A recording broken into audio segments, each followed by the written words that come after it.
eso te invito a que podamos leer este pasaje del día de hoy, que es Lucas capítulo 6, versículos 43 hasta el 49. Tal vez lo puedas seguir con tu Biblia, o si no, también puedes leerlo en la descripción de esta transmisión.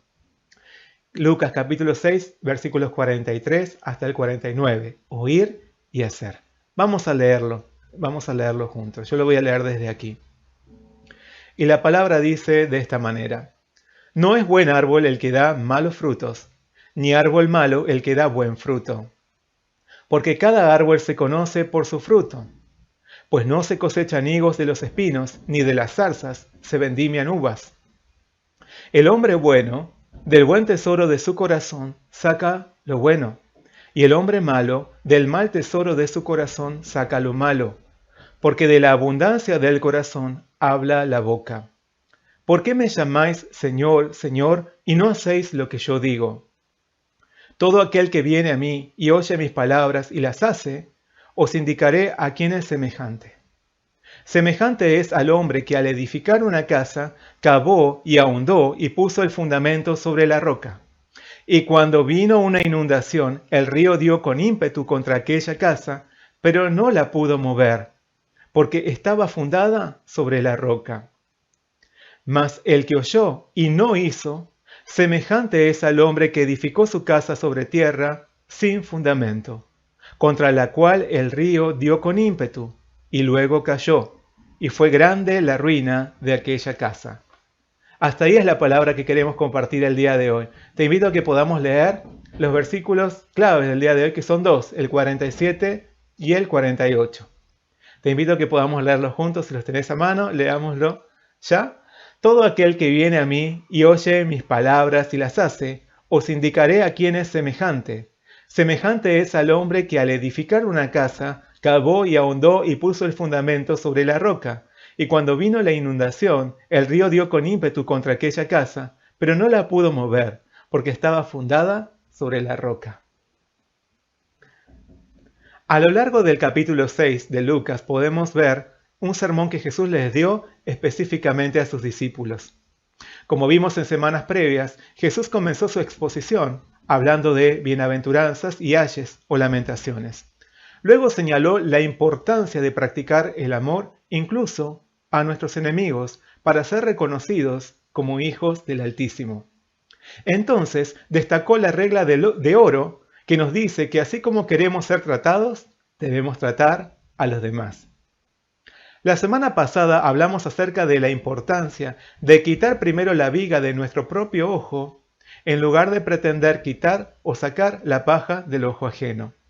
Dijimos que un discípulo de Jesús no juzga ni condena, sino que perdona y comparte lo que tiene. Y entonces vimos que, principalmente, Jesús quiso enseñarles a sus discípulos que la esencia de un hijo de Dios es el amor. La esencia de un hijo de Dios es el amor. Pero no es suficiente solo con conocer esta verdad, sino que el verdadero amor conlleva una acción concreta y visible. Un auténtico discípulo de Jesús no solo habla del amor, por sobre todo busca practicar el amor. Un auténtico discípulo de Jesús no es un charlatán, no habla por hablar, sino que da frutos claros y evidentes de su amor, porque el que es nacido de Dios practica el amor, porque Dios es amor. Hoy vamos a ver la última parte del sermón de Jesús. Allí nuestro Señor nos exhorta a no ser meramente oidores, sino practicantes de su palabra. Nos llama a dar frutos de amor. Nos llama a asentar nuestra vida en el amor. Aquel que no solo oye, sino que practica la enseñanza de Jesús, logrará permanecer firmemente de pie y sin ser derrumbado aún ante las tormentas más duras. Su fe no se agitará, no será abatida ni arrancada, por más que sea azotada por los vientos más feroces. Revistámonos de esta fe viviendo como auténticos discípulos de Jesús. Seamos más que oidores o conocedores de la palabra. Por sobre todo, procuremos ser practicantes de lo que nuestro Señor nos enseña. Recordemos que un discípulo de Jesús es mucho más que un experto en contenido bíblico. Un discípulo de Jesús es un practicante y fiel reflejo de su amor. Amén. Hablemos del árbol bueno primero. En el balcón de nuestra casa tenemos algunas plantas que fuimos recolectando o adquiriendo con el tiempo.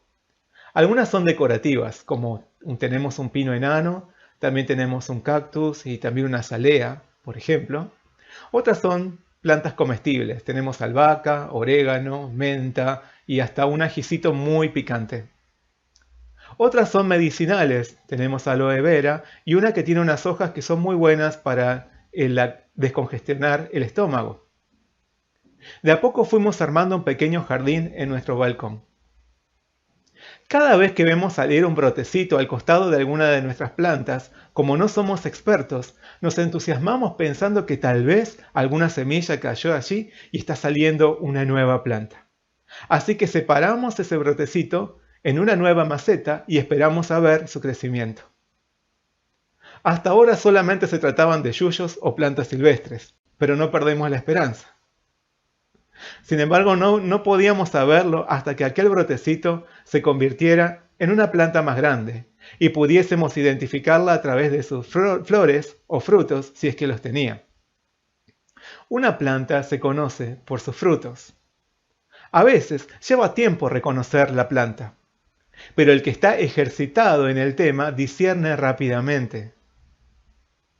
Esto fue lo que precisamente Jesús quiso enseñarles a sus discípulos. Pero su intención no era brindar una clase de jardinería o botánica. Jesús quería comparar la realidad que vemos en las plantas con el corazón de las personas. Él dijo en los versículos 43 hasta el 45 que vimos hoy: No es buen árbol el que da malos frutos, ni árbol malo el que da buen fruto, porque cada árbol se conoce por su fruto. Pues no se cosechan higos de los espinos, ni de las zarzas se vendimian uvas. El hombre bueno del buen tesoro de su corazón saca lo bueno, y el hombre malo del mal tesoro de su corazón saca lo malo, porque de la abundancia del corazón habla la boca. Si los frutos son malos, el árbol que los produce no puede ser bueno. Si los frutos son buenos, el árbol del que provienen no puede ser malo. Un árbol se conoce por sus frutos. Del mismo modo, por los frutos se puede conocer a un hombre. El hombre de corazón bueno muestra frutos buenos. El hombre de corazón malo produce malos frutos. Lo que hay en el interior e invisible del corazón del hombre se manifiesta en sus acciones exteriores y visibles. De la abundancia del corazón habla la boca. Así que cuando una persona reacciona de una manera cuestionable, desagradable o violenta, el problema no está en la acción en sí. El verdadero problema está en su corazón. Los discípulos de Jesús hemos sido llamados a ser árboles buenos, que dan buenos frutos. Por eso, a través de su Espíritu Santo, nuestro Señor quiere trabajar en lo profundo de nuestro corazón. Quiere limpiarnos del pecado, quiere despojarnos de malos hábitos, quiere sanar las viejas heridas, quiere poner todo en orden, quiere llenarnos de su amor, quiere transformarnos. Si el pecado sobreabunda en nuestro corazón, no pueden esperarse más que frutos malos. Pero si el Espíritu Santo es el que vive y reina en nuestro corazón, de la abundancia de su presencia hablará nuestra boca. Habrá frutos de amor por el amor del Señor que el Señor nos dio. Habrá frutos de perdón hacia los otros y no de resentimiento o rencor. Habrá frutos de bondad y no de egoísmo. Habrá frutos de compasión y no de condenación. Habrá frutos de verdad y no de engaño. Habrá frutos de pasión, devoción y entrega al Señor en lugar de excusas y perezas. Por más que una persona intente fingir que es buena teniendo un corazón malo, su esfuerzo no durará para siempre. Tarde o temprano su verdadero carácter saldrá a la luz. No hay nada oculto que no haya de ser manifestado. Por eso, particularmente, utilizando la misma idea del árbol bueno y del árbol malo y de sus frutos, Jesús advirtió acerca de los falsos líderes espirituales. Él dijo: guardaos de los falsos profetas que vienen a vosotros con vestidos de ovejas, pero por dentro son lobos rapaces. Por sus frutos los conoceréis. Así, todo buen árbol da buenos frutos, pero el árbol malo da frutos malos. Todo árbol que no da buen fruto es cortado y echado en el fuego. Así que por sus frutos los conoceréis. Cuando todo marcha bien, todos los hombres parecen ser árboles buenos. Pero es en los momentos de crisis y de adversidades, en los momentos de dificultades y conflictos, cuando la verdad se hace evidente. Y entonces los frutos se hacen visibles, sean buenos o sean malos. Pero como dijo el Señor, si un árbol no da buenos frutos, será cortado y arrojado en el fuego. En la actualidad hay muchos que aparentan ser buenos árboles. Muchas sectas fingen piedad y santidad. Muchos falsos maestros, falsos profetas, falsos pastores, falsos creyentes se levantan como guías ciegos que pretenden guiar a los que no ven, pero ambos terminarán cayendo en un pozo. Sus frutos son frutos de muerte. Aunque dicen conocer a Jesús y predicar sus enseñanzas, en realidad no lo conocen y profesan mentiras contrarias a su palabra. Jesús les dice en el versículo 46, ¿por qué me llamáis Señor, Señor, y no hacéis lo que yo digo? Los que viven como árboles malos llaman a Jesús Señor, pero no le obedecen. Viven a su antojo, hacen lo que desean. Entre todas las lecciones de Jesús, seleccionan las que quieren obedecer porque los favorece, y descartan las que no les convienen. Con su boca dicen algo, pero con sus hechos muestran otra cosa.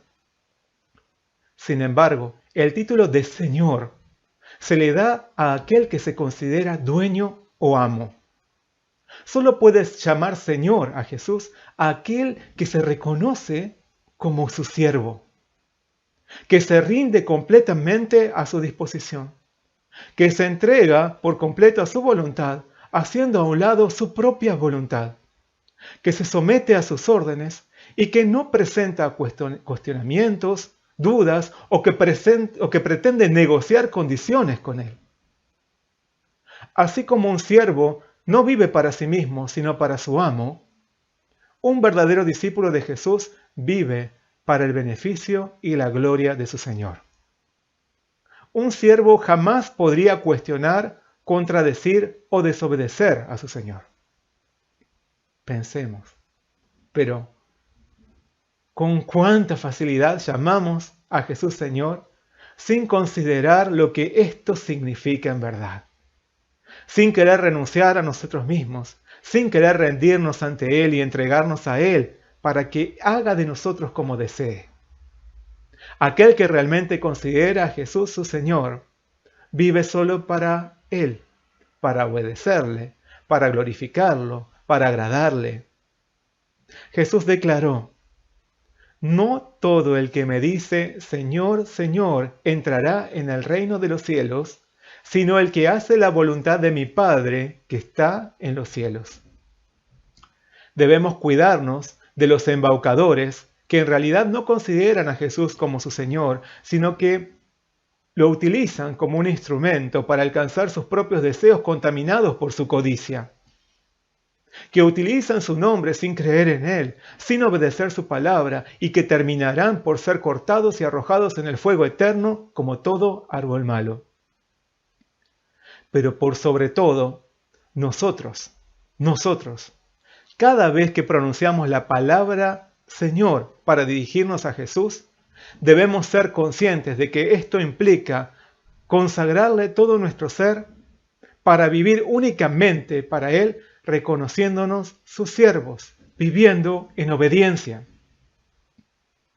Nuestro Señor quiere hacer de nosotros verdaderos árboles buenos que den frutos buenos.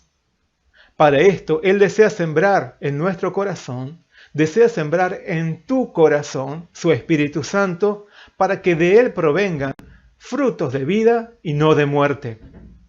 Pablo señala, mas el fruto del Espíritu es amor, gozo, paz, paciencia, benignidad, bondad, fe, mansedumbre, templanza. Contra estas cosas no hay ley. Dios quiere cosechar de nosotros estos frutos.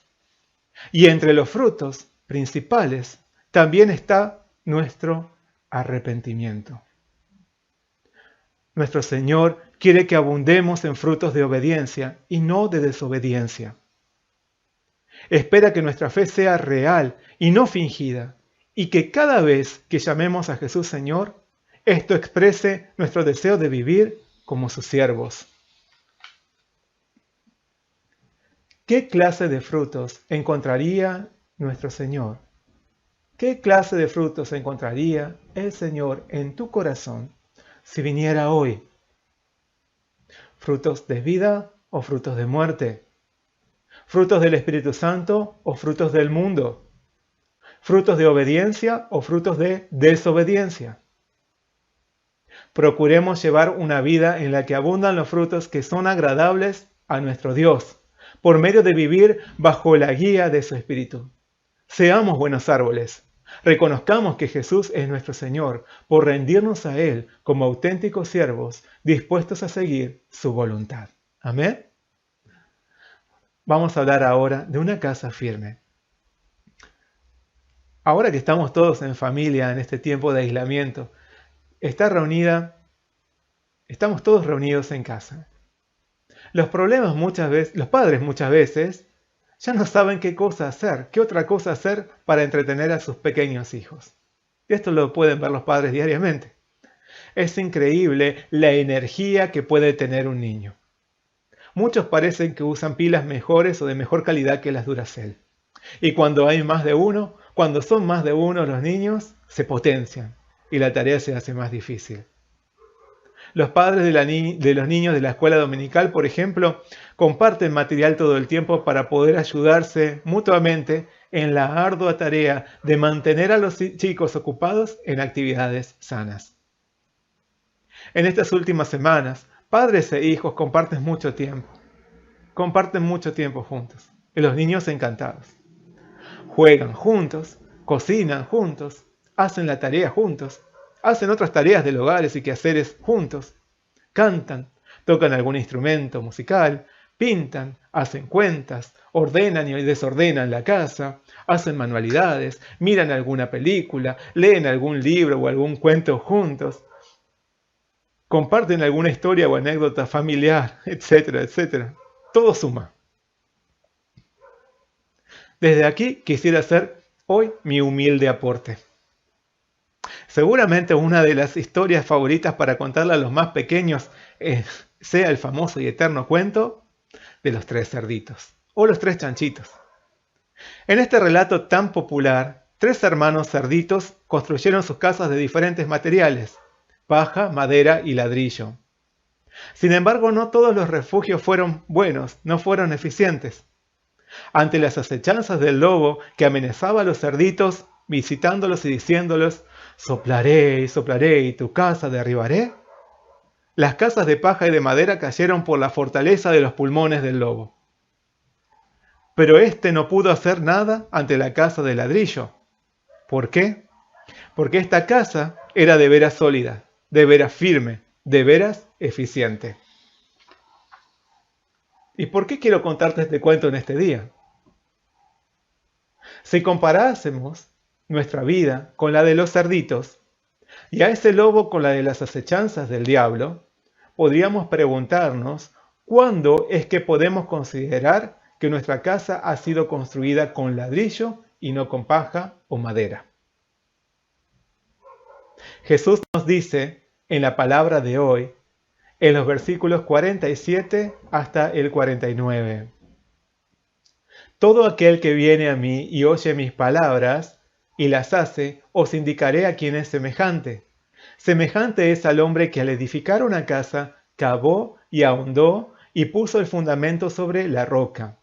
Y cuando vino una inundación, el río dio con ímpetu contra aquella casa, pero no la pudo mover, porque estaba fundada sobre la roca. Mas el que oyó y no hizo, semejante es al hombre que edificó su casa sobre tierra, sin fundamento, contra la cual el río dio con ímpetu y luego cayó, y fue grande la ruina de aquella casa. La casa de un discípulo de Jesús es sólida y soporta las peores tempestades y los vientos más aterradores, cuando está construida sobre un fundamento firme. Esa casa le pertenece a aquel que se ha acercado a Jesús y ha oído sus palabras, pero que también las ha puesto en práctica. Aunque el río crezca, provoque inundaciones y la golpee con ímpetu, esta casa no se moverá. Pero cuando alguien oye las palabras de Jesús y no las practica, está edificando su casa sobre tierra, sobre un fundamento inestable. Al venir las corrientes del río, esta casa se derrumbará y producirá una enorme tragedia. Aparentemente y a simple vista, ambas casas son sólidas y constituyen refugios confiables. Pero es en los tiempos de tribulación, es en los tiempos de pruebas, cuando suele verse qué tan sólida era esa construcción. Así se puede observar cómo algunos creyentes son fácilmente agitados por las tempestades. No pueden mantenerse en pie. Su fe es derribada en la adversidad.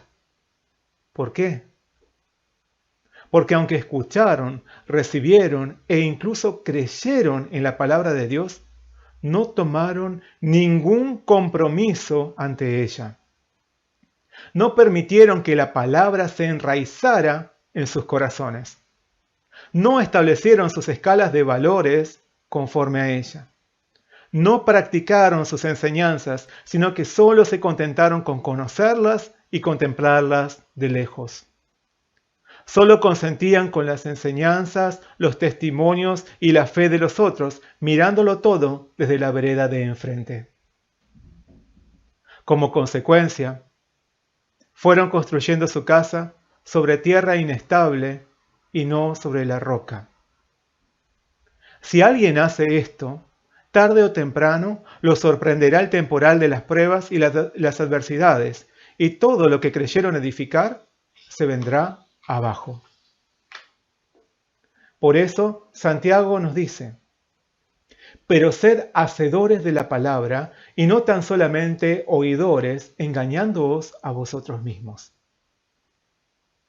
En realidad es mucho más fácil escuchar que practicar. Por eso, en los tiempos en que vivimos, donde la gente busca principalmente su propia comodidad y las cosas más fáciles, hay muchos que se llaman a sí mismos cristianos, pero que no ponen un fundamento firme a su fe. No quieren cavar en su corazón hasta encontrar la roca sobre la cual levantar su casa. No luchan espiritualmente hasta lograr descubrir y arrancar la raíz de su pecado. No quieren enfrentar su problema real y arrepentirse. No quieren renunciar a sí mismos. Solo llenan su mente de conocimientos y se conforman con reconocerse públicamente como cristianos. Sin embargo, la Biblia no es una mera filosofía religiosa, ni una antigua mitología, ni un código de convivencia, ni un manual de moralidad que uno puede leer para obtener un conocimiento más de las antiguas costumbres o creencias del hombre. La Biblia es la palabra de Dios, y el que recibe la palabra de Dios debe hacerlo con la firme determinación de llevar a la práctica sus enseñanzas, porque Dios mismo es el que habla. De otro modo, el que oye y no hace, solo estaría engañándose a sí mismo. La palabra de Dios tiene poder. La palabra de Dios tiene vida. Pero esto solo lo experimentan los que quieren ponerla en práctica y no solo los que quieren rotularse con el título de cristianos y sentirse grandes eruditos intelectuales por conocer su contenido. El poder y la vida que hay en la palabra solo pueden experimentarla aquellos que ponen en práctica sus enseñanzas. Cuando Jesús les dio sus enseñanzas a sus discípulos, lo hizo para que ellos las pusiesen por obra, no para que solo llenasen su cabeza de conocimientos.